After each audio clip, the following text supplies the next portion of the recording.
हे guys, welcome to Roop's world. Myself Rupali. हा आहे डे 4चा ब्लॉग आणि आज यात आपण 3 स्पॉट कवर करणार आहोत. पुष्कर, सालासर बालाजी आणि खाटू श्याम. आजच्या ब्लॉगमध्ये तिन्ही देवाची मी कथा सांगणार आहे, सो व्हिडिओ शेवटपर्यंत नक्की पहा. सर्वात आधी पुष्कर, जिथं ब्रह्माचं एकुलतं एक मंदिर आहे. अख्ख्या जगात ब्रह्माचं फक्त एकच मंदिर आहे. त्यामागची कथा अशी की ब्रह्मदेवाला पृथ्वीवरती एक तपस्या करायची होती, एक हवन करायचं होतं. त्यासाठी त्यांना त्यांची बायकोची गरज होती, बट बायकोला शृंगारामध्ये खूप वेळ लागल्यामुळं ब्रह्मदेवानी चमत्कार करून दुसरी एक महिला प्रकट केली आणि तिच्यासोबत लग्न करून तिच्यासोबत हवनला बसले. जेव्हा ब्रह्मदेवाची पहिली पत्नी तिथं आली, तिने तिथं दुसऱ्या बायकोला पाहून तिला खूप राग आला आणि रागात तिने ब्रह्मदेवाला श्राप दिला.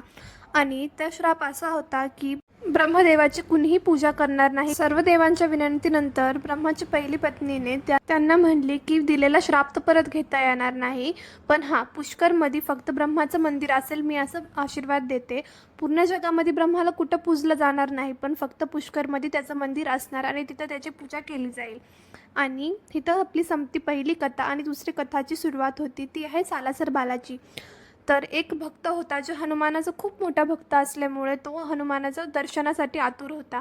त्याने हनुमानाची खूप भक्ती केली आणि दर्शन द्यावं देवानी असं त्याने विनंती केली. देवाने त्याला दर्शन तर दिले, पण दाढी मिशीच्या रूपेमध्ये दिले आणि त्याने देवाला ओळखलं.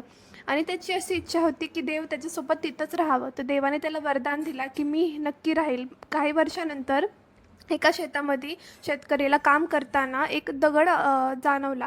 त्याने तिथलं ती जागा खोदली तर तिथं मूर्ती निघाली. ती मूर्ती होती सालासर बालाजी यांची.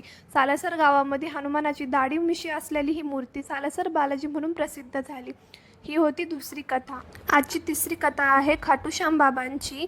तर सर्वांना असं वाटतं की खाटू श्याम हे कृष्णाचा अवतार किंवा रूप आहे, पण हे सत्य नाही आहे. ह्यामागची कथा अशी आहे की महाभारतात बर्बरी जे भीमचा नातू होता त्याला खूप वरदान होते आणि तो ज्या बाजूने लढेल ती बाजू जिंकेल असं त्याला वरदान होता.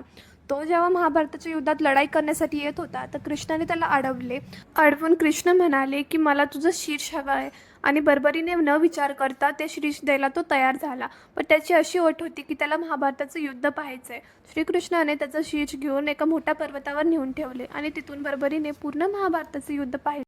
श्रीकृष्णाने प्रसन्न होऊन बर्बरीला आशीर्वाद दिला की जे कोणी जीवनात हारलेला माणूस तुझ्या दर्शनाला येईल, तू त्यांच्या पाठीशी नेहमी उभा राहशील आणि तू त्यांचा सहारा बनशील. म्हणून तर आपण म्हणतो ना, हारे का सहारा बाबा श्याम हमारा. कमेंटमध्ये जय श्री श्याम नक्की लिहा. दुसरा आशीर्वाद असा होता की नशिबात कितीही काही वाईट लिहिलेला असेल, पण जर तो माणूस एकदा तरी खाटू श्याम बाबांचं दर्शन घेऊन आला तर त्याच्या आयुष्यातले दुःख कमी होते. कथा संपली. मंदिर दर्शन करून आम्ही सगळ्यांनी जेवण केलं. खूप जास्त पाऊस पडत होता आणि पाऊस कमी झाल्यावरती आम्ही जेवण करून रूमवर गेलो, मस्त झोपलो. सकाळी 6 वाजता उठून आम्ही निघालो जयपूरसाठी. जयपूरमध्ये आम्ही काय काय पाहिलं त्याचा ब्लॉग तुम्हाला डे 5 मध्ये मिळेल. तो भेटूया डे 5 जयपूरमध्ये. Bye guys.